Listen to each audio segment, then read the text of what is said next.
Hey guys, this is an album cover coming at you with another game. This game is going to be between Egoslayer, the red Protoss, and Pooka, the blue Terran. So the map is Scrap Station, and I did get this game off HFITournament.com, and it's actually not the current version. It's not 1.1.2. It's 1.1.1. So what that means is that Terran does not have to build a supply depot before barracks.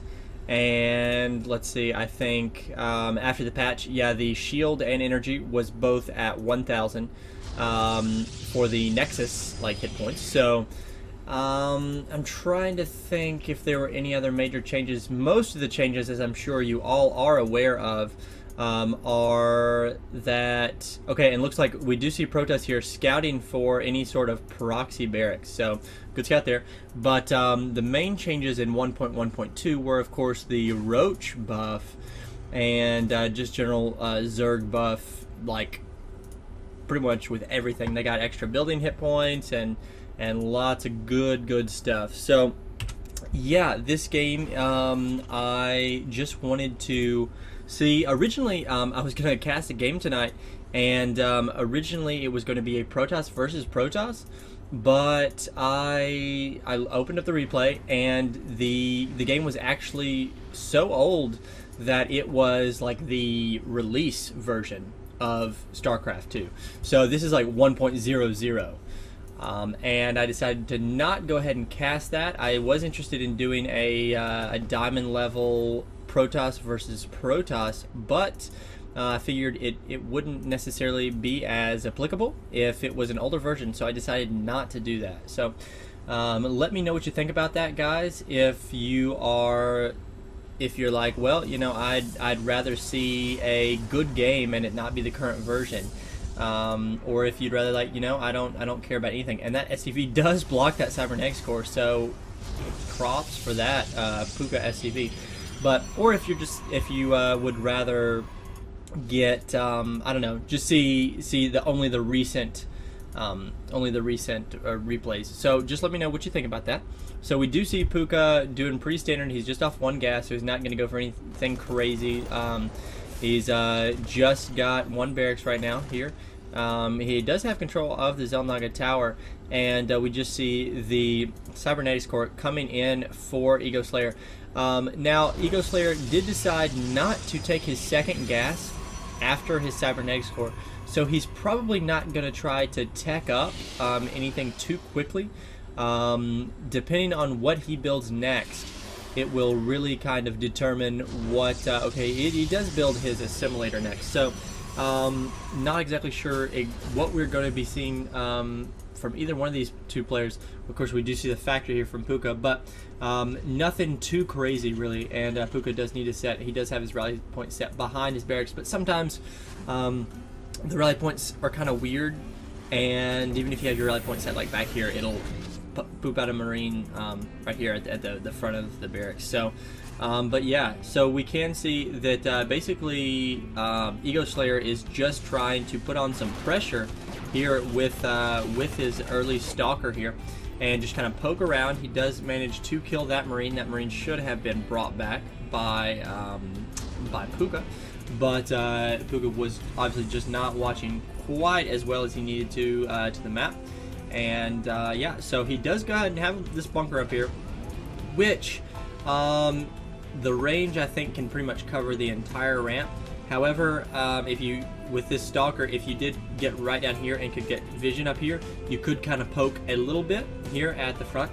And that's what I'm starting to see more and more high-level Protoss players doing, is getting out one or two Stalkers and just trying to poke out, and sometimes you'll get lucky and you can take out a supply depot, and they really can't do a whole lot. And then sometimes you will get a little bit more lucky and be able to take out a tech lab. I saw a game of Huck in which he could do that. So we are going to see two gates, a cybernetics core, of course, and the robotics facility. You're probably going to see another gateway thrown down here just a second from Egoslayer.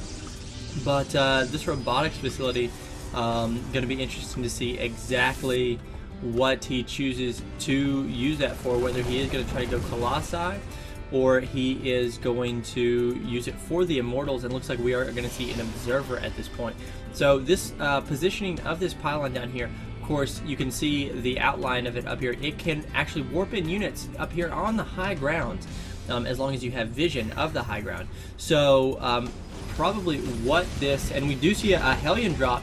However, 2 Stalkers getting warped in here, and if they can pull off the probes, should be in a decent position. However, these probes are all caught back in here, and this actually could be really bad for Egoslayer. A lot of these probes are being taken down, and finally it looks like the Hellion harass has been put on hold.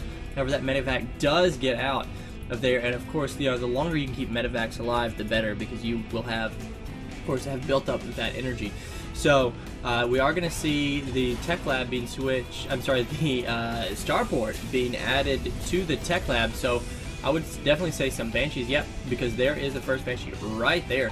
So already we can see that Pooka is going to try to just keep harassing as much as he can. And however, Egoslayer does have this Observer here, so he does kind of see what's up, and he really hasn't used this proxy pylon very much whatsoever. Okay, we are seeing a drop.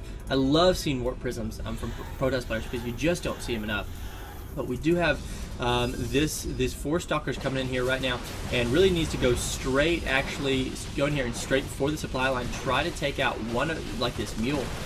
That would just be great. And then microing very effectively there. However, it looks like that Stalker will be able to be taken out. However, that Banshee is in trouble as well at the same time. When you're here in a situation like that, you want to do as much damage as you can right now. And going after things like this bunker is really not what you want to be doing. You want to try to have some of your forces dealing with units like Banshees, and then you also want to have units here stopping some of these mines. So if these Zealots were in fact here in this mineral line, that would do a lot better. However, of course, now they are just moving over there, and here at this point the Stalkers are dead, and so even though this Banshee is about to die, just not quite fast enough. So gonna keep this bunker alive with all of these SCVs, and these Zealots looks like they are not actually attacking at all. So those do go down. Egoslayer continuing to warp in units, a couple of Stalkers here. Really, if he can just hold off, and that Banshee will go down. Pooka not paying attention there. Unless Pooka can do some sort of counter to this, as far as counter aggression, maybe do another drop himself, this is not going to be a very good position. He does, of course, have this tank and is able to kill off these Stalkers. However, they can warp in 3 more units at the time. I would really, really like to see Egoslayer throwing down an expansion, and of course, wow, he does that just as I say that. So, very good there. And yeah, exactly.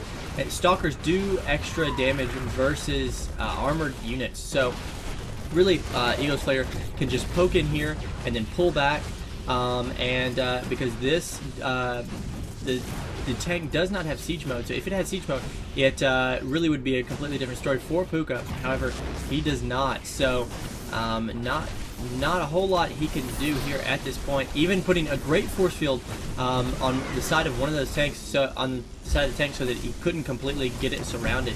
And very, very key moment there in Egoslayer's play there.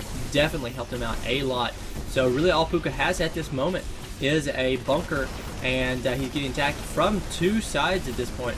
So not a good position to be in, as more units are being warped in, and Pooka does go ahead and GG. So I really thought that that Pooka was doing some good harass there at the beginning. He definitely, I feel like, had the... It's a thing in chess, for those of you that play chess, called initiative. He basically was kind of calling the shots there at the beginning of the game, but however, Egoslayer was able to rally up his troops and create some pressure of his own, and it won him the game. So hope you enjoy that. One thing I also would like to say is make sure you go check out HFITournament. Search it on YouTube. It is a channel that my friend and I are working on. We run this tournament called the HFI, and we are looking for some players here at the moment. So if you're interested in that, I'll try to put a link down below, but also you can just search on YouTube HFI Tournament. So check that out and watch the video, and if you like it, send us an email and register. So without further ado, this is an album cover signing off.